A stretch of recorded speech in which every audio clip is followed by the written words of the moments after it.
अस्सलामु अलैकुम रहमतुल्लाहि व बरकातुहू। आप देख रहे हैं तजवीदुल कुरान वर्ल्ड वाइड। सलात व तस्बीह की नीयत और उसका वक्त और उसको पढ़ने का तरीका और उसको शुमार कैसे करेंगे, अगर किसी जगह पर पढ़ना भूल जाएं तो उसको कैसे कवर करेंगे, या इसी तरह क्या सलात व तस्बीह किसी भी हाजत ज़रूरत किसी भी कामयाबी के लिए मुसीबत और दुख के वक्त पढ़ी जा सकती है या कि नहीं। हदीस में आता है कि आप सल्लल्लाहु अलैहि वसल्लम ने ये नमाज अपने प्यारे चचा हज़रत अब्बास रज़ी अल्लाह तआला अन्हु को पढ़ना सिखाई थी, और आपने फरमाया कि मेरे प्यारे चचा, क्या मैं आपको कोई एक हदिया पेश न करूं, एक तोहफ़ा न दूं। उसके बाद आप सल्लल्लाहु अलैहि वसल्लम ने ये नमाज़ पढ़ना सिखलाई थी, और इसकी फ़जीलत आप सल्लल्लाहु अलैहि वसल्लम ने यह बयान फरमाई कि अगर आप ये नमाज़ पढ़ लेंगे तो अल्लाह रब्बुल इज़्ज़त आपके तमाम गुनाह, छोटे और बड़े गुनाह, ज़ाहिरी और पेशीदा गुनाह, जो आपने जानबूझ कर किए या भूल के हो गए, जो आप करके भूल गए या जो गुनाह आपको याद हैं, अल्लाह रब्बुल इज़्ज़त वो तमाम गुनाह माफ़ कर देगा। और आपने फरमाया कि ऐ मेरे चचा, आप हो सके तो रोज़ाना ये नमाज़ पढ़ें, अगर ये भी ना हो सके तो हफ्ते में एक दफ़ा पढ़ें, अगर ये भी ना हो सके तो फिर महीने में एक दफ़ा पढ़ें, अगर महीने में भी ना हो सके तो साल में एक दफ़ा पढ़ें, अगर साल में भी ना हो सके तो कम अज़ कम ज़िंदगी के अंदर एक दफ़ा ज़रूर इस नमाज को पढ़ें।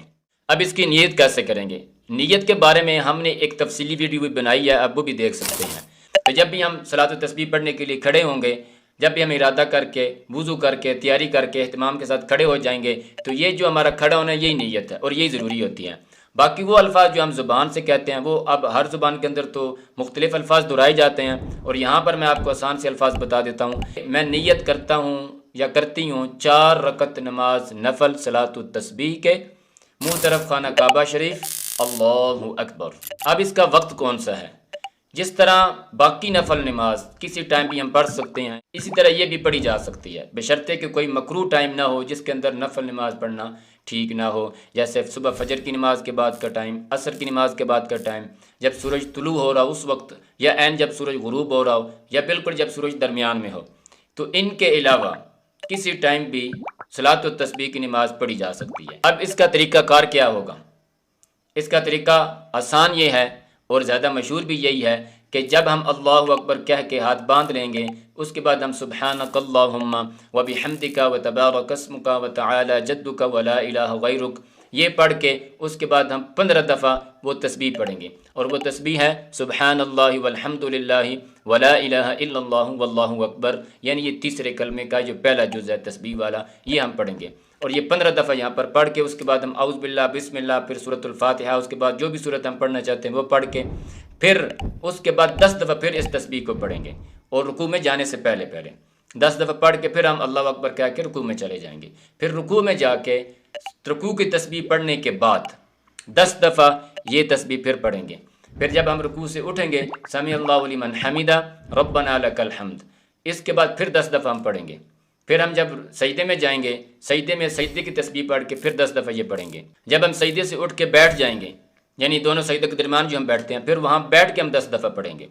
फिर उसके बाद दूसरे सजदे में जाएंगे, तो दूसरे सजदे में भी दूसरे सजदे की तस्बीह पढ़ने के बाद फिर 10 दफ़ा ये हम पढ़ेंगे। तो ये एक रकत के अंदर 75 दफ़ा यानी 75 टाइम हम मुकम्मल कर लेंगे। फिर उसके बाद हम दूसरी रकत के लिए उठ जाएंगे और खड़े हो जाएंगे। तो जब हम खड़े होंगे तो सूरतुल फातिहा को पढ़ने से पहले 15 दफ़ा इसी तस्बीह को पढ़ेंगे। फिर उसके बाद बाकी वही तरीक़ाकार है कि सूरतुल फातिहा और सूरत पढ़ने के बाद फिर हम 10 दफ़ा पढ़ेंगे, फिर रुकू में 10 दफ़ा, फिर रुकू से उठ के खड़े होके 10 दफ़ा, फिर सजदे में 10 दफ़ा, फिर सजदे से उठ के जब बैठेंगे फिर 10 दफ़ा, फिर जब दूसरे सजदे में जाएंगे फिर 10 दफ़ा। इसी तरह फिर तीसरी रकत भी हम पढ़ेंगे और चौथी रकत भी हम पढ़ेंगे। तो ये इस तरह हर रकत के अंदर 75 दफ़ा यानी 75 टाइम पढ़ते जाएंगे, और हम मुकम्मल इसकी जो तादाद है वो 300 दफ़ा मुकम्मल कर लेंगे। यानी इसकी जो तादाद है वो 300 दफ़ा मुकम्मल करना है, और वो 4 रकत के अंदर हम इस तरह तकसीम करके कर लेंगे। अब यह है कि इसको शुमार कैसे करना है। अब इसको जिस तरह हम तस्बीह आम तौर पर जब पढ़ते हैं हाथों के पोरों के ऊपर पढ़ते हैं, इस तरह शुमार करना ये भी मुनासिब नहीं है। या अगर तो कोई तस्बीह हाथ में पकड़ लेता है और तस्बीह के ऊपर इस तरह शुमार करता है तो ये भी दुरुस्त नहीं है। इसका एक तो यह है कि ज़हन के अंदर जिस तरह हम पढ़ते जाएँ तो हम शुमार करते जाएँ, यानी ज़हन के अंदर जिस तरह आम तौर पर हम तस्बीह पढ़ते हैं तो मेरे ज़हन के अंदर होता है मैंने 1 दफ़ा पढ़ ली, 2 दफ़ा हो गई, या 3 दफ़ा हो गई, या 5 दफ़ा, 10 दफ़ा, 15 दफ़ा हो गई। अगर इस तरह ना हो सके, इस तरह शुमार करना मुश्किल लगता हो, तो फिर इसका एक बेहतरीन और आसान तरीका ये है कि जब हम नमाज़ पढ़ते हुए जहाँ पर हमारे हाथ होंगे वहीं पर हाथ रख के اپنے پوروں کے ساتھ دباتے رہیں تو اس طرح بھی پوروں کو دبا دبا کے آگے چلتے رہیں تو اس طرح بھی شمار ہو سکتی ہے۔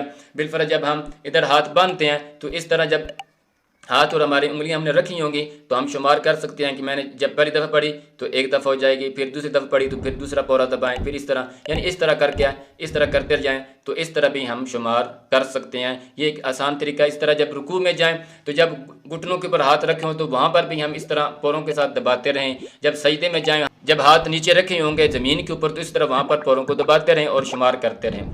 تو یہ دو طریقے ہیں اس کو شمار کرنے کے۔ میرا خیال ہے یہ جو دوسرا طریقہ ہے پوروں کو اس طرح دبا کے شمار کرنا، یہ کوئی مشکل نہیں ہے، یہ بآسانی اس طرح شمار ہو سکتی ہے۔ تو اس طرح گن کے بھی ہم اپنی تعداد مکمل کر سکتے ہیں۔ اگر کسی جگہ پر پڑھنا ہم بھول گئے تھے، مثال کے طور پر ہم نے سورۃ الفاتحہ سے پہلے پڑھنی تھی اور وہاں پر پڑھنا ہم بھول گئے، تو اس کا طریقہ کار یہ ہوتا ہے کہ جب کسی جگہ پر بھی پڑھنا ہم بھول جائیں تو اس کے بعد جو آنے والا دوسرا موقع ہوتا ہے جہاں پر تسبیح ہم پڑھتے ہیں، اس موقع کے ساتھ پہلے والی جو تعداد ہے وہ ملا کے ہم وہاں پر بھی پڑھ سکتے ہیں اور تعداد مکمل کر سکتے ہیں۔ اگر سورۃ الفاتحہ سے پڑھنے سے پہلے ہم بھول گئے تھے تو جب ہم سورۃ فاتحہ اور اس کے بعد والی سورہ رکوع میں جانے سے پہلے جب وہاں پر 10 دفعہ پڑھتے ہیں تو وہاں پر ہم 10 دفعہ کے ساتھ یہ بھی 15 دفعہ ایڈ کر کے شامل کر کے 25 دفعہ پڑھ کے اس طرح بھی ہم تعداد مکمل کر سکتے ہیں۔ اور اگر رکوع میں جانے سے پہلے بھول گئے تھے تو رکوع میں جا کر مکمل کر لیں، اور اگر رکوع میں بھول گئے تھے تو پھر مناسب یہ ہے کہ سجدے میں جا کے مکمل کریں۔ اوپر جب کھڑے ہوں تو وہاں پر مناسب نہیں ہے کیونکہ پھر سجدے اور رکوع کے درمیان جو وقفہ ہے وہ زیادہ لمبا ہو جائے گا، اس لیے مناسب یہ ہے کہ سجدے میں جا کر مکمل کریں۔ اور اگر سجدے میں پڑھنا بھول گئے تھے تو پھر دوسرے سجدے میں جا کر تعداد مکمل کر لیں۔ اور اگر دونوں سجدوں کے درمیان جو بیٹھ کے پڑھتے ہیں وہاں جب بھول گئے تھے تو وہ والی بھی جو اس کے بعد والا سجدہ ہوتا ہے یعنی دوسرا سجدہ ہوتا ہے اس کے اندر بھی ہم شمار کر سکتے ہیں۔ تو یعنی اس طرح بھی تعداد مکمل ہم کر سکتے ہیں۔ اور اگر ہم نے 4 رکعت مکمل کر لی اور ہم تشہد میں بیٹھ گئے، وہاں بیٹھے ہمیں یاد آ گیا کہ میں فلاں جگہ پر پڑھنا بھول گیا تھا، تو وہ جو تسبیح کی تعداد کسی جگہ پر بھی رہ گئی تھی وہ آپ تشہد کے اندر بیٹھ کے مکمل تشہد پڑھنے کے بعد بھی ہم پڑھ سکتے ہیں وہاں پر بھی۔ اور اگر بالفرض سجدہ صاف کسی غلطی کی وجہ سے کرنا لازم ہو گیا، سجدہ صاف کیا، تو اگر کسی جگہ کی تسبیح رہ گئی تھی تو ہم سجدہ صاف کے اندر بھی پڑھ سکتے ہیں۔ لیکن اگر ہم نے پہلے تعداد مکمل کر لی چاروں رکعتوں کے اندر 75 دفعہ 75 ٹائم ہر رکعت میں پڑھ کے 300 دفعہ کی مقدار مکمل کر لی، تو پھر اب سجدے میں اگر جب سجدہ صاحب کریں گے تو پھر سجدہ صاحب میں پڑھنے کی ضرورت نہیں ہے۔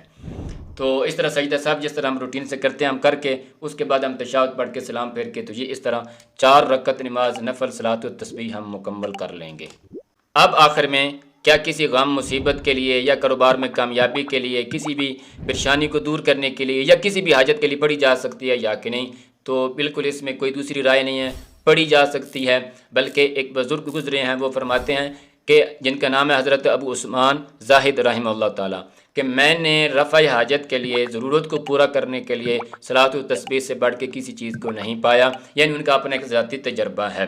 تو کسی بھی حاجت کے لیے، کسی بھی ضرورت کے لیے صلاۃ التسبیح کو پڑھنا، اس میں کے اندر کوئی حرج نہیں ہے، پڑھی جا سکتی ہے، بلکہ اس سے بھی اپنی تمام حاجات ہم پوری کر سکتے ہیں۔ تو اللہ پاک ہمیں عمل کرنے کی توفیق نصیب فرمائے۔ یہ تھیں صلاۃ التسبیح کے بارے میں کچھ چیزیں جو ضروری تھیں اور بنیادی تھیں۔ مجھے امید ہے آپ کو آسانی سے سمجھ آئی ہوگی، تو دعاؤں میں یاد رکھیں اور ثواب کے نیت سے ویڈیو کو آگے ضرور شیئر کریں۔ السلام علیکم ورحمۃ اللہ وبرکاتہ۔